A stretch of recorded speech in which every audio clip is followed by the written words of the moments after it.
Franchise Sports Media! What's going on, everybody? Thank you guys for tuning into another edition of the main event right here on Franchise Sports Media. I'm Kalani Lua. I'm Griffin Kemp. Griff, I should have pointed this way. My bad. The mirror effect. Yeah, I got you. All good.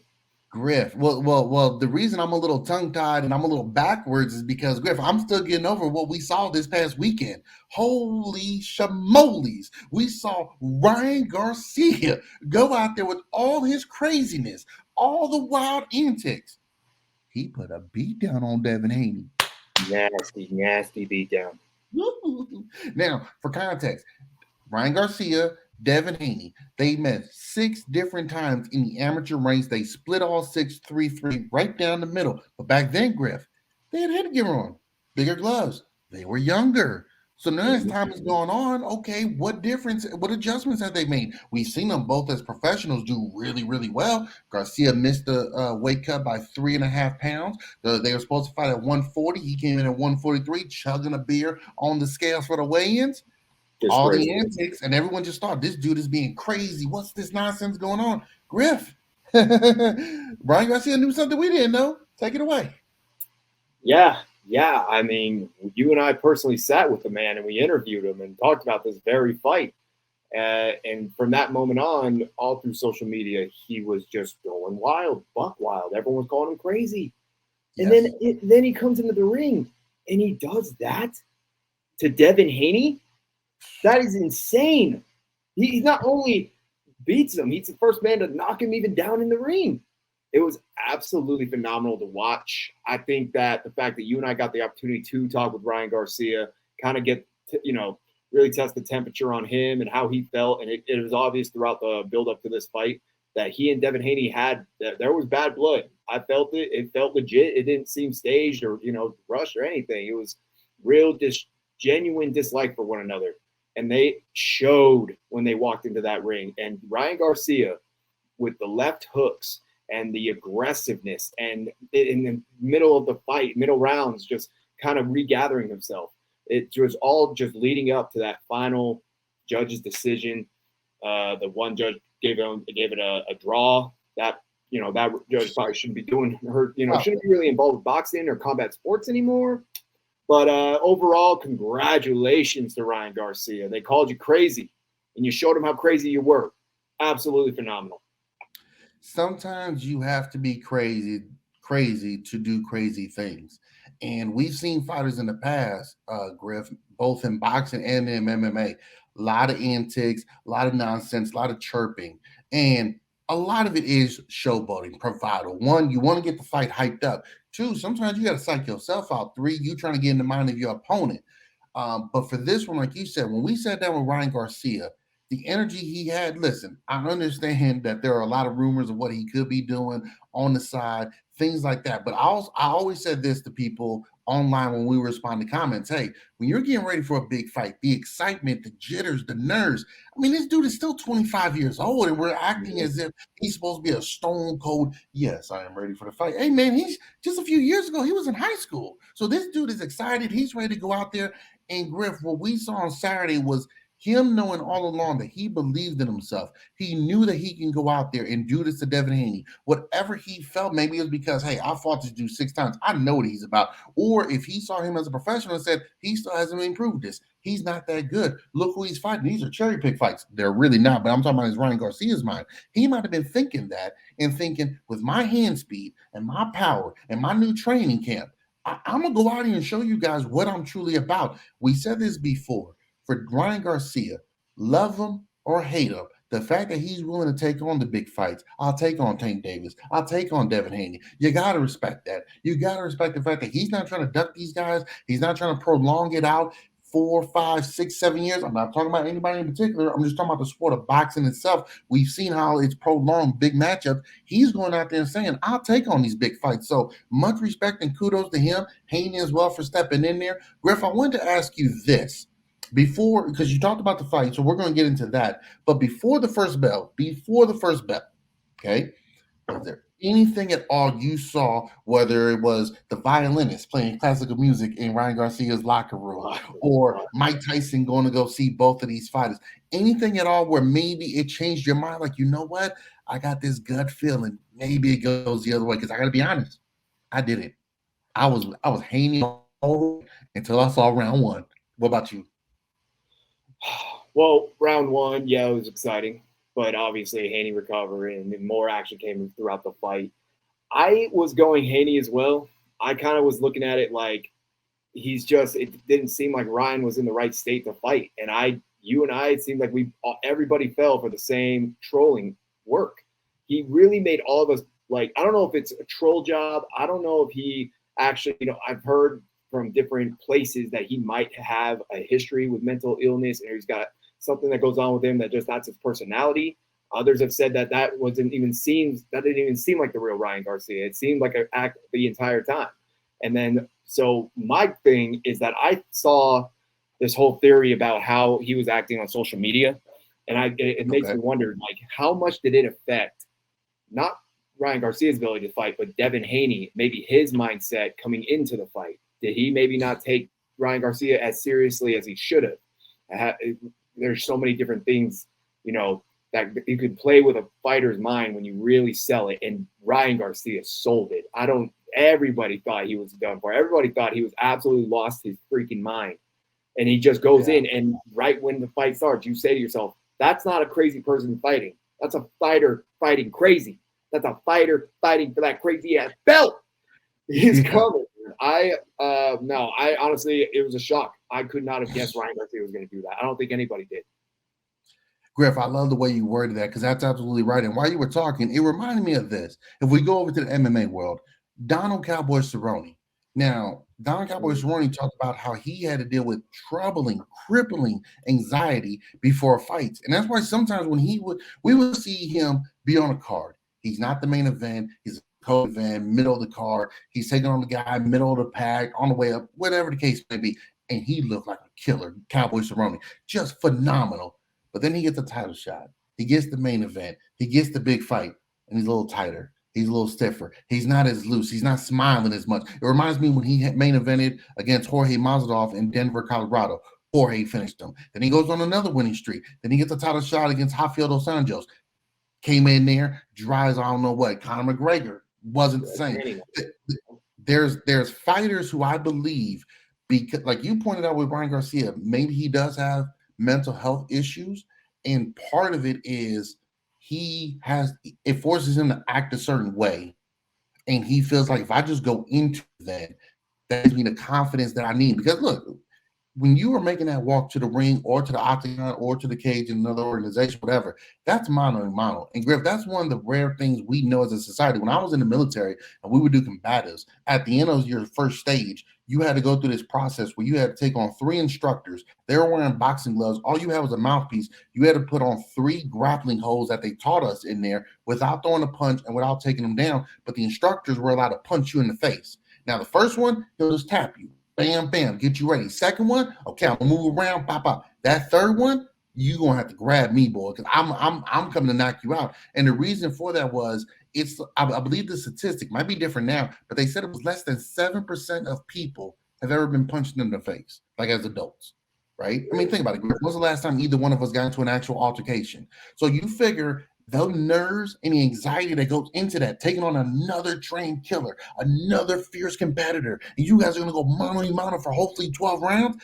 I can understand your anxiety, your mental fatigue. It's all there. So acting the way that maybe Garcia was him coping with that and maybe masking all that behind. We saw afterwards, he's like, look, man, I got ADHD. Sometimes I just do crazy stuff. Maybe that's part of it. But like you, even seeing everything that happened before the first bell, I thought Haney still had it. Just from a technical standpoint, I just thought he was too good of a technical boxer to allow that. But you brought up a great point. Did missing weight and the antics, those two can combine? And maybe the fact that they never really believed Garcia was that good of a fighter, maybe that was the undoing, that he didn't come in there fully sharp and ready for it. When you saw the first knockdown in the first round, I believe that was only the second time Haney's ever been dropped. I want to say it was his last fight or the fight before he got dropped. It wasn't as fierce, but he got dropped, got back up, obviously won. When you saw that, did the tide begin to turn in your mind that, oh, snap, Ryan Garcia actually might pull it off? Or did you maybe just think, oh, okay, well, he got a one-time, he ain't about to take over. He about to win the next 9 rounds in a row and just run away with it. What were your thoughts after seeing the first knockdown in round 1? See, this weird thing happens to me when I watch boxing. It doesn't happen to me in MMA, but when I'm watching boxing, I'm learning the craft. I'm enjoying what I'm seeing. I'm enjoying the technique.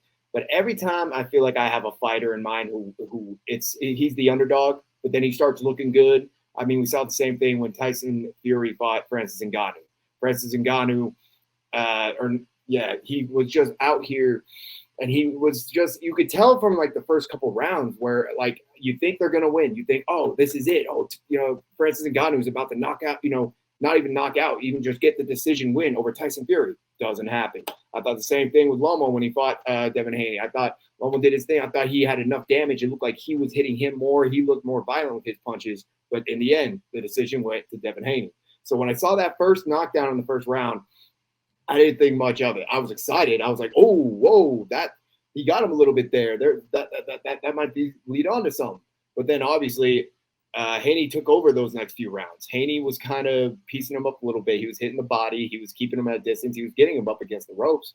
And the commentating team mentioned it too during the broadcast that Ryan was moving around a lot. There was a lot of movement left to right, shifting around.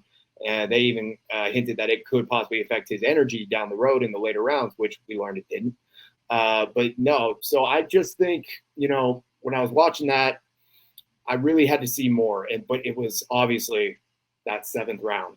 That seventh round, I didn't have to watch the rest. There was still more after that one. But after just that seventh round, then I was bought in. Fair enough. No, that's a great point. Because I'm with you. When I saw the first knockdown, I was thinking, like, one, I'm in shock. But then two, I'm thinking, did he just catch him? Was he just one of those, I'm trying to do something, you just caught me. Maybe I'm coming in, maybe I'm back, and you just caught me. Okay, cool. Fair game. It's the fight game. It happens. But I'm going to get up now. I thought Ryan won the second round. It was a close one, but I thought Ryan won the second one. And when I saw him kind of do that, I said, ooh, I wonder if Ryan can keep this up. And like you said, because of the moving around, you like, dude, did you punch yourself out?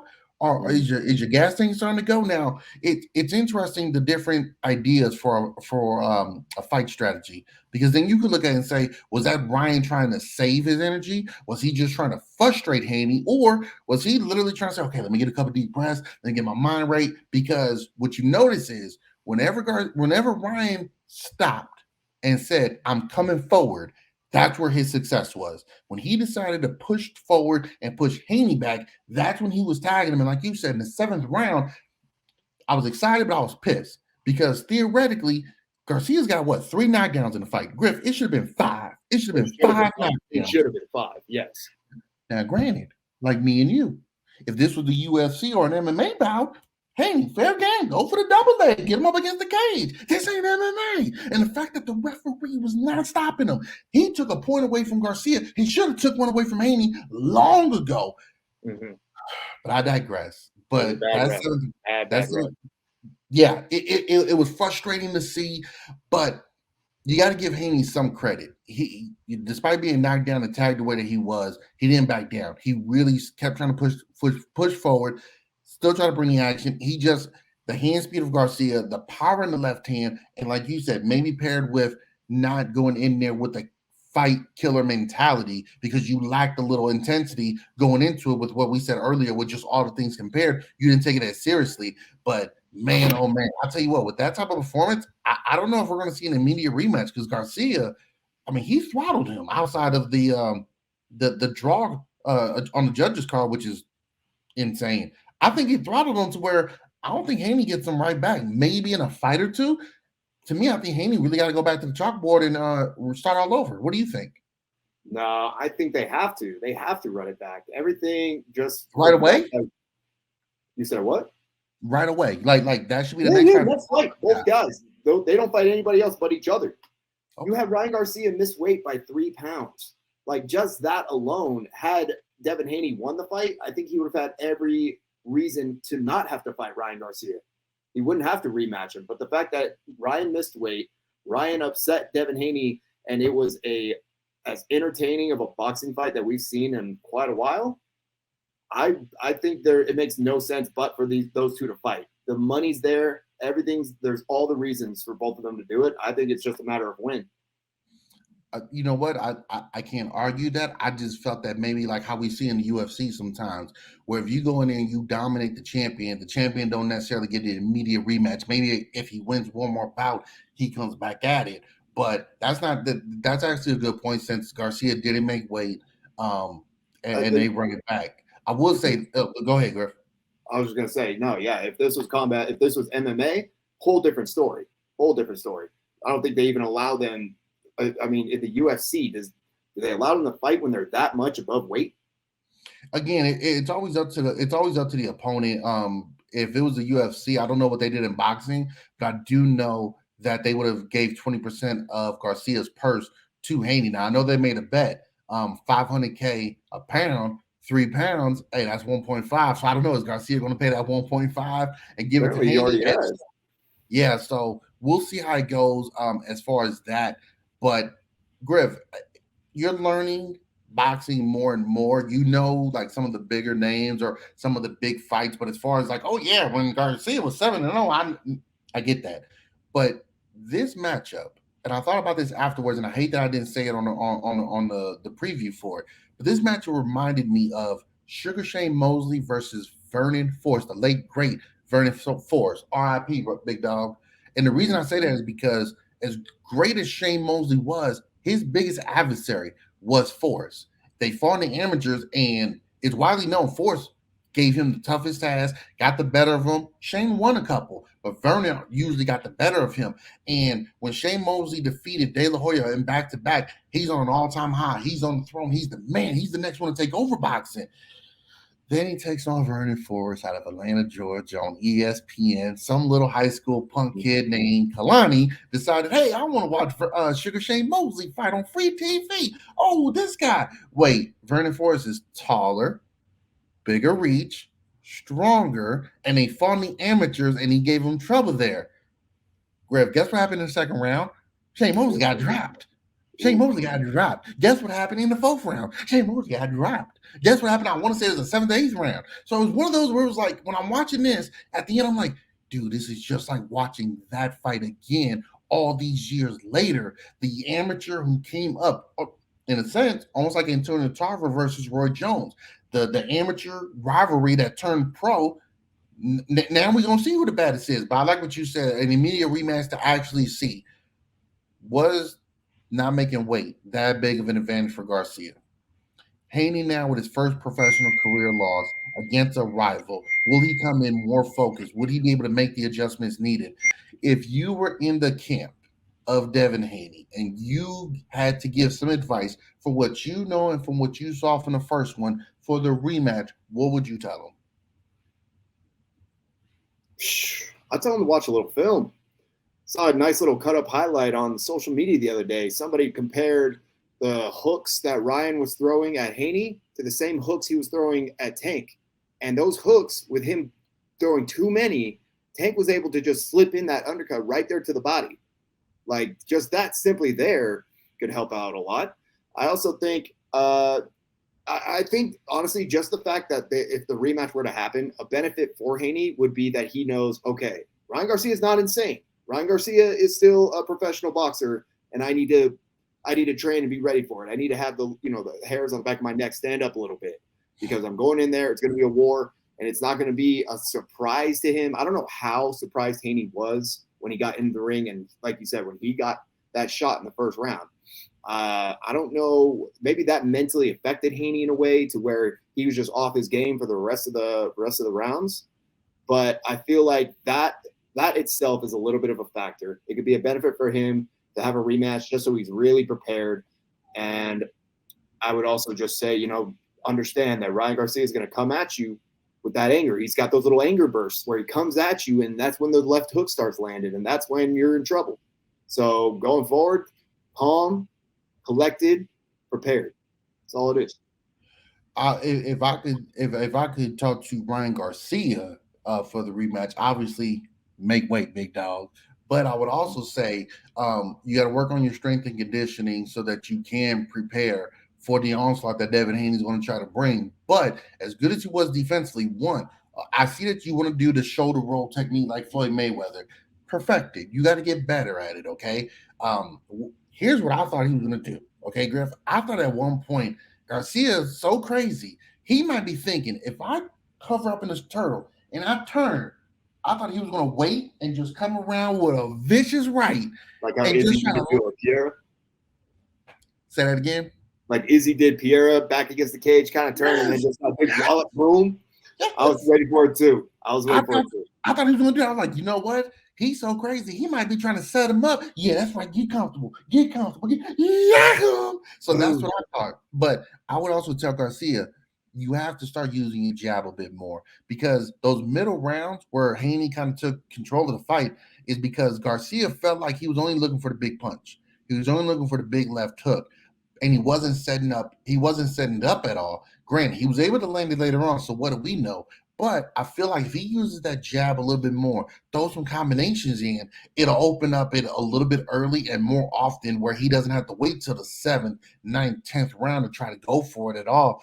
Because we know Haney's going to try to make some adjustments. If I'm in Haney's camp, I'm telling him, one, you have to stay on the gas pedal, because like I said before, Garcia was able to find success when he's coming forward. When he had him backing up the whole time, no. Two, I would also teach him this, Griff. I would teach Haney how to fight Mexican style, how to fight in close range, because it was so frustrating watching the tie-ups. Now, for Haney, I felt like he was holding on because, one, I don't know if maybe it's a part of his strategy to stop guys' momentum, to stop guys from getting their rhythm going. Let me hold you for a little bit, and then when you're back, I can get myself together. But also, hey man, you hit pretty hard. I think the speed, the hand speed, and the power really surprised Haney a little bit, because there was a couple of times he got popped, and I don't think he was expecting it whatsoever. But I would teach Haney how to fight more in close to that. When they are together, he can actually tag Garcia up a little bit better. That's something Tank Davis was able to do. Tank was able to fight in close with Garcia, and with Tank's power, if he hit Haney with those, he gonna sleep. Griff, real quick, before we move on to another topic of this, you know who the biggest loser in this one was? Take a guess. Just quick guess. Biggest loser. Wouldn't have to be the father of Devin Haney, would it? Nope. Shakur Stevenson. Shakur Stevenson. Now, why do you say that? Here's why I say that. When Devin Haney beat Lomachenko for the title, who was in the ring smiling, looking at it from across? Yeah. Stevenson, who somehow magically happened to be at like 3 different gatherings Haney was at, and Stevenson is over there in the crowd, or he's in line, or this and that, just peeping from away. Stevenson was doing everything he could to build the momentum up for this fight. And it seemed like, okay, Haney Stevenson is the one to go. We got Davis versus Garcia. Haney Stevenson's next. Stevenson goes out for his last fight and lays a stinker of an egg on ESPN. I mean, Stevenson, we know, is one of the best out there, but that was a bad fight. He got the win, but it was not a solid performance. That performance was so bad that it actually lost all the momentum from Stevenson versus Haney. That switched it over to Haney and Garcia, really picking up momentum. Like it was already out there. Haney and Garcia. But Haney Stevenson seems to be more logical, especially with the momentum. Well, Stevenson dropped the ball, lost the momentum. Let's bring in Garcia. That took off. With this loss here, that Stevenson lost out on this. Because you think, if that's Tank Davis, Haney's going to sleep. If that's Shakur Stevenson might have just limped him up just as bad, if not worse, because of how technical he is. So for me, I feel like Stevenson missed out on a great opportunity. And this is why, when you have a chance and you're out there and you're in a number 1 contenders bout, or you're in a warm-up fight or a tune-up bout, don't go in there thinking I'm going to just cruise by. You got to go in there with that killer mentality and take that dude out because of what's next on the horizon. Where does Stevenson go from here? I'm not sure, but I can tell you it won't be a big fight with Haney unless they could both put some nice performances together. So to me, that's the biggest loser.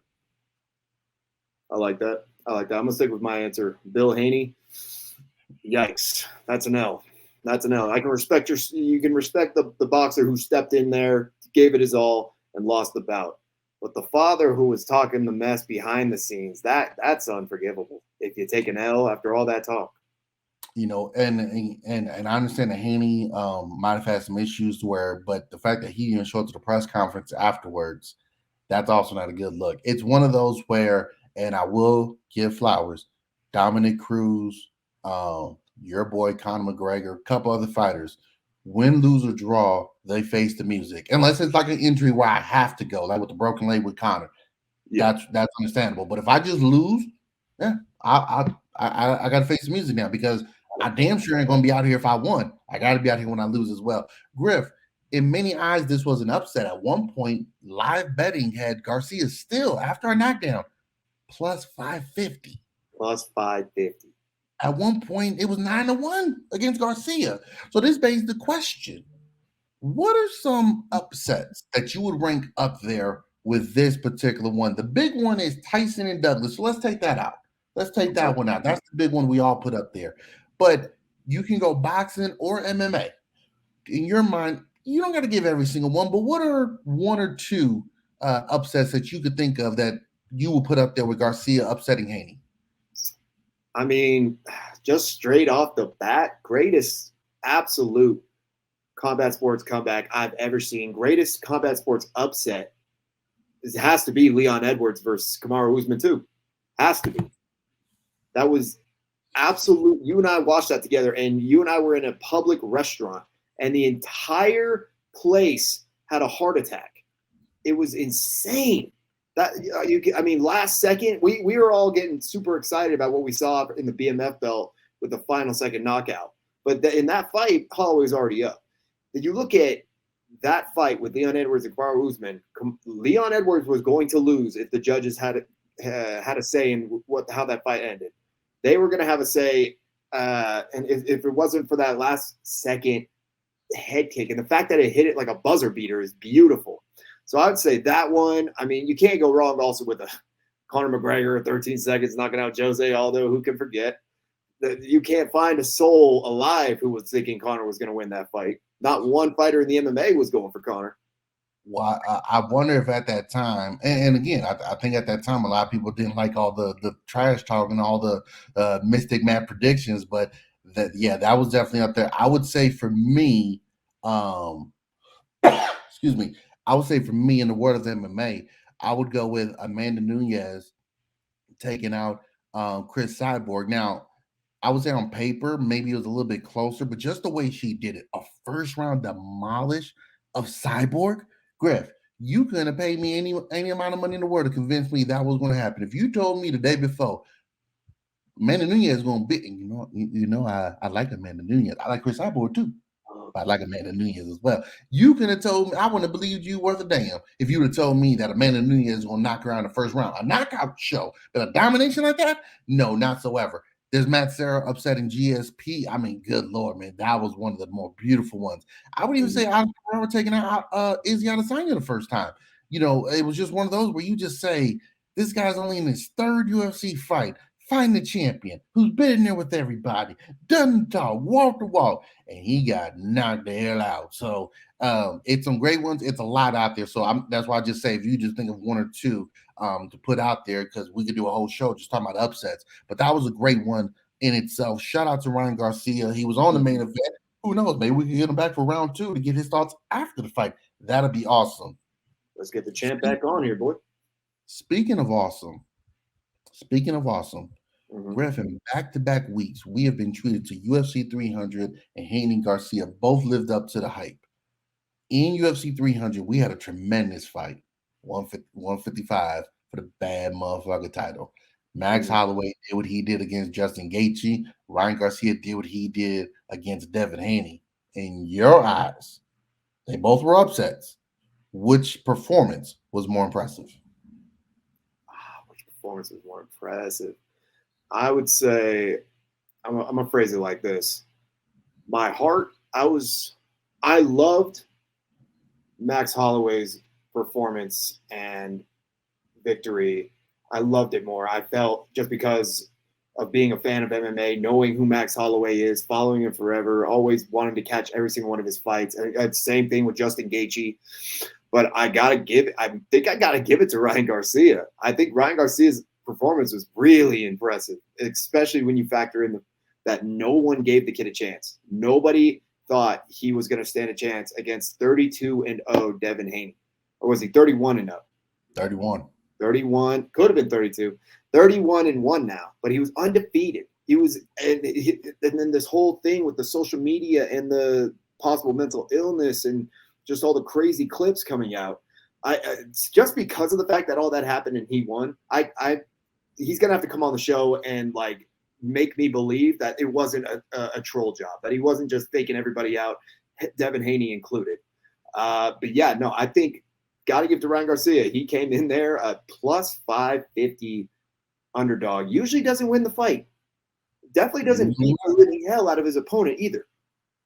No, and that's why I would also give it to Ryan Garcia. It wasn't the fact that he just won, but he dominated in the way that he did. Max did as well, but I mean, when we were talking about it, me and you were talking about how Max had a chance at doing it. He do this, he does that.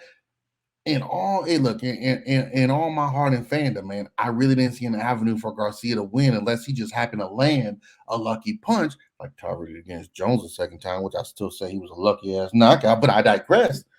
I just felt that was the only way for him to do it.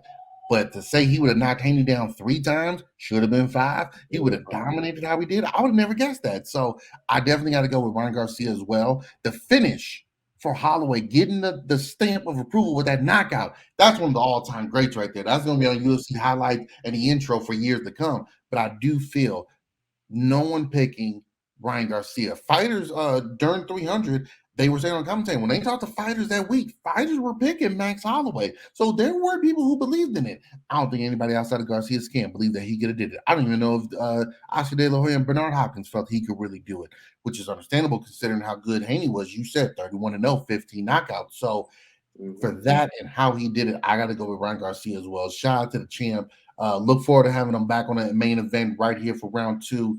Hopefully we get him a little bit longer than last time. I think he was only able to give us like 10 minutes, but we'll work on that going forward. But man, he had to get up. He had to go throw some hands with Devin Haney. He had to give him a little taste. He did have to, man. Your boy saw it happen until I was like, yo, something about to go down.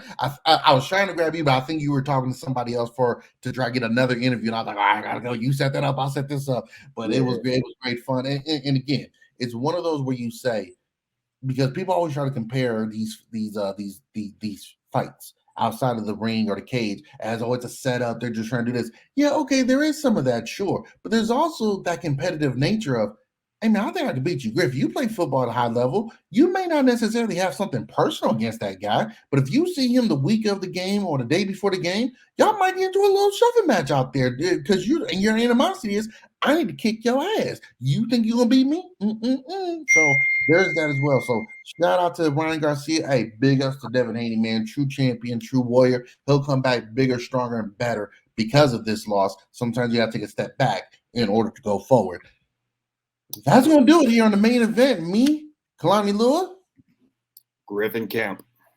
This is Franchise Sports Media. Be sure to like, share, and subscribe. Tune in again as the main event comes back with more combat sports news. Where if we're getting closer and closer to the summer, and if I'm not mistaken, it's a certain fight that's supposed to be happening in the summer, a certain return of a former champion. He's taking on an American, and we got other champions defending their titles. Griff, we have an amazing lineup stacked up, and that's just in the world of UFC. We ain't even talked about the world of boxing and the other world of mixed martial arts in general. It's going to be fun, man.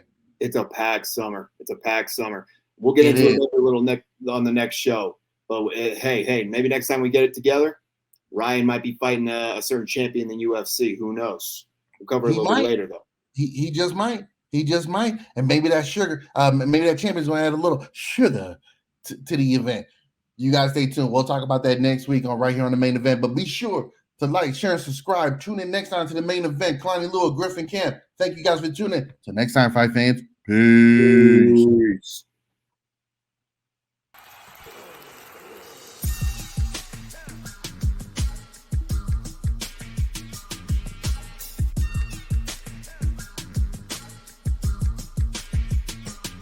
Franchise Sports Media!